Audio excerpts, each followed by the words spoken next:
వర్ధిల్లాలి ప్రగతిశీల మహిళా సంఘం వర్ధిల్లాలి, వర్ధిల్లాలి శ్రామిక వర్గ మహిళా పోరాటాలు వర్ధిల్లాలి, పోరాటం స్త్రీ పురుషుల సమాన పనికి సమాన వేతనకై పోరాడదాం, పోరాటం పురుషాధిక భావజాలకు వ్యతిరేకంగా పోరాడదాం, పోరాటం పరువు హత్యలకు వ్యతిరేకంగా పోరాడదాం, పోరాటం పరువు హత్యలకు వ్యతిరేకంగా పోరాడదాం, పోరాటం భూహింసకు వ్యతిరేకంగా పోరాడదాం, వర్ధిల్లాలి శ్రామిక వర్గ పోరాటాలు వర్ధిల్లాలి, వర్ధిల్లాలి శ్రామిక వర్గ పోరాటాలు వర్ధిల్లాలి, పోరాటం స్త్రీ పురుషుల సమానతకై పోరాడదాం, పోరాటం పరకట్టాలకు వ్యతిరేకంగా పోరాడదాం.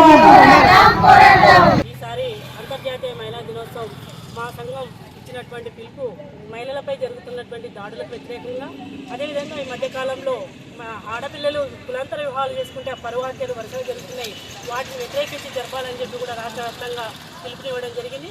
అందులో భాగంగానే ఈరోజు నారాయణపేట జిల్లా కేంద్రంలో ప్రగతిశీల మహిళా సంఘం ఆధ్వర్యంలో ర్యాలీ, ఇక్కడ మీటింగ్ నిర్వహించడం అనేది జరుగుతుంది. ఈరోజు అంతర్జాతీయ మహిళా దినోత్సవాన్ని ప్రపంచవ్యాప్తంగా కూడా మహిళలు తమ హక్కుల కోసం నినాదించేటటువంటి ఒక దినంగా జరుపుకుంటున్నటువంటి పరిస్థితి ఉంది. దాదాపు 114 సంవత్సరాల కిందట అమెరికాలో కుట్టు మిషన్లో పనిచేస్తున్నటువంటి వేలాది మంది మహిళా కార్మికులు అక్కడ పని స్థలాల్లో మెరుగుపడేటటువంటి సమస్యల కోసం లేదా సమాన పనికి సమాన వేతనాల కోసం, పని స్థలాల్లో సరైనటువంటి వసతుల కోసం వాళ్ళంతా కూడా ఓటు హక్కు కోసం పెద్ద ఎత్తున వేలాది మంది రోడ్లపైకి వచ్చి నినాదించినటువంటి రోజు మార్చి 8 తారీఖు. ఆ రోజు చాలా మంది వేలాది మంది తమ సమస్యల్ని పరిష్కరించడం కోసం, కనీసం 3 పూటల తిండి కోసం కూడా చాలని వేతనాలకు వాళ్ళు పనిచేస్తున్నటువంటి పరిస్థితిలో, వాళ్ళు పనిచేస్తున్నటువంటి కార్ఖానాల్లో సరైనటువంటి గాలి వెలుతురు లేనటువంటి పరిస్థితిలో వేలాది మంది కార్మికులు పనిచేసి పగ్గినటువంటి పరిస్థితి ఉంది. ఆ సమస్యల్ని పరిష్కరించుకోవడం కోసం వేలాది మంది రోడ్లపైకి వచ్చి నినాదించడం జరిగింది. అదే టైంలో జర్మనీ కమ్యూనిస్టు పార్టీ నాయకురాలు క్లారా జెట్కిన్ ఆమె 2వ అంతర్జాతీయ సదస్సు జరిగితే దాంట్లో మార్చి 8ని అంతర్జాతీయ మహిళా దినోత్సవంగా జరుపుకోవాలి, మహిళల తమ హక్కు కోసం పోరాడే ఒక దినంగా జరుపుకోవాలని చెప్పి ప్రవేశపెడితే అక్కడ హాజరైనటువంటి వివిధ దేశాల మహిళలంతా కూడా ఆమోదించడం జరిగింది.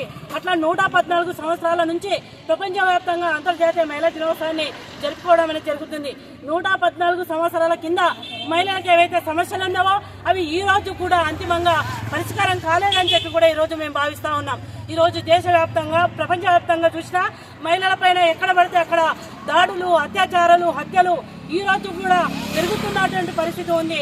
మహిళలు ఇంటి నుంచి బయటకు వస్తే ఇంటికి తిరిగి సక్రమంగా వస్తారా, ఒక రక్షణ లేనటువంటి పరిస్థితిలో ఈ రోజు మహిళలు ఈ దేశంలో కొనసాగుతున్నారని చెప్పి కూడా మేము భావిస్తూ ఉన్నాం. ఈ రోజు కూడా మహిళలు సమాన పనికి స్త్రీ పురుషులకు ఇద్దరు కూడా ఒకే రంగంలో పనిచేస్తున్నప్పటికీ కూడా వేతనాల్లో చాలా డిఫరెంట్ గా ఉన్న మహిళల యొక్క సమస్య పరిష్కారం కాలేనటువంటి పరిస్థితి ఈ దేశంలో కొనసాగుతూ ఉంది. ఇది వెంటనే స్త్రీ పురుషులకు సమాన పనికి సమాన వేతనం ఇవ్వాలని చెప్పి కూడా మేము భావిస్తా ఉన్నాం. ఈ రోజు ఓటు హక్కు, అప్పుడు ఓటు హక్కు లేనటువంటి పరిస్థితుల్లో మహిళలు ఓటు హక్కు కోసం నినాదించి ఓటు హక్కు సాధించుకుంటే ఈరోజు ఓటు వచ్చిన తర్వాత కూడా మహిళలు సంపూర్తిగా అంటే వాళ్ళు ఆలోచించే ఓటు వేసేటటువంటి పరిస్థితుల్లో లేరు. ఇప్పటికీ కూడా మారుమూల గ్రామాలలో, మారుమూల తాండాలలో పురుషాధిక భావజాలం కింద ఉన్నటువంటి మహిళలంతా కూడా వాళ్ళు చెప్పినటువంటి వాళ్ళకే ఓట్లు వేసేటటువంటి పరిస్థితి కూడా ఈ రోజు కూడా కొనసాగుతూ ఉంది. ఇది కూడా మారాలని చెప్పి కూడా మేము భావిస్తున్నటువంటి పరిస్థితి ఉంది. ప్రధానంగా ఈ మధ్య కాలంలో కులాంతర వివాహాలు చేసుకున్నటువంటి వాళ్ళని వరుస పెట్టి హత్య చేస్తున్నటువంటి పరిస్థితి ఉంది. ప్రధానంగా నల్గొండలో 3 ఏళ్ల కింద ఒక అబ్బాయిని, మొన్న కూడా ఒక బంటి కృష్ణ అనే ఒక అబ్బాయి కులాంతర వివాహం చేసుకున్నాడని చెప్పి కూడా ఆయనని ముక్కలుగా పొడిచి చంపడం అనేది జరుగుతుంది. ఇది దేశంలో పెరుగుతున్నటువంటి పరిస్థితి ఉంది. దీన్ని ప్రభుత్వాలు హరికట్టాలి. ప్రజాస్వామికవాదులు కూడా ఈరోజు దీన్ని వ్యతిరేకిస్తున్నారు. దీన్ని మేము తీవ్రంగా ఖండిస్తూ ఉన్నాం.